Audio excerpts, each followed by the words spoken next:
ஷீலு கிச்சன்லேருந்து முருங்கைக்காய் கூட்டு பண்ணி காமிக்க போகிறேன். இந்த கூட்டு கேரளாவில் வந்து எலிசேரிம்பாங்க. அதுதான் செய்ய போகிறேன். இப்போ அதை நல்லா தோலெல்லாம் எடுத்து நறுக்கிட்டு வந்துடுறேன். கடாயில் முருங்கைக்காய் தோலெல்லாம் எடுத்துட்டு போட்டிருக்கேன். நான் மிளகாப்பொடி போடுறேன். ஒரு 1½ ஸ்பூன் மிளகாப்பொடி போட்டிருக்கேன். ஒரு 3/4 ஸ்பூன் மஞ்சள் பொடி. இப்போ ஒரு டம்ளர் தண்ணி சேர்த்துடலாம்.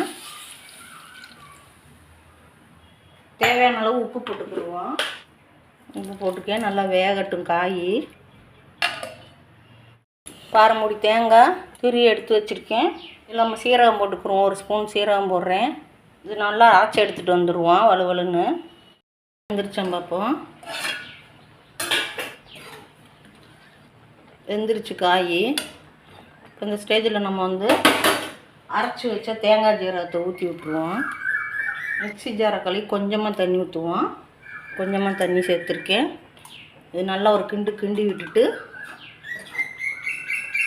ஜீரகம் பச்சை வாடையெல்லாம் போகட்டும்,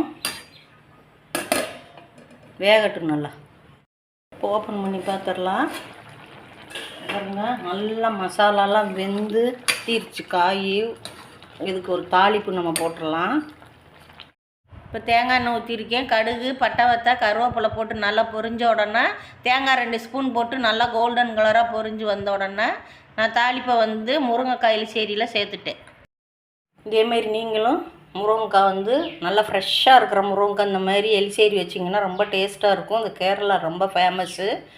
இதே மெத்தடில் நீங்களும் செஞ்சு பாருங்கள். ஷீலு கிச்சனுக்கு லைக் பண்ணுங்கள், ஷேர் பண்ணுங்கள், சப்போர்ட் பண்ணுங்கள். நன்றி.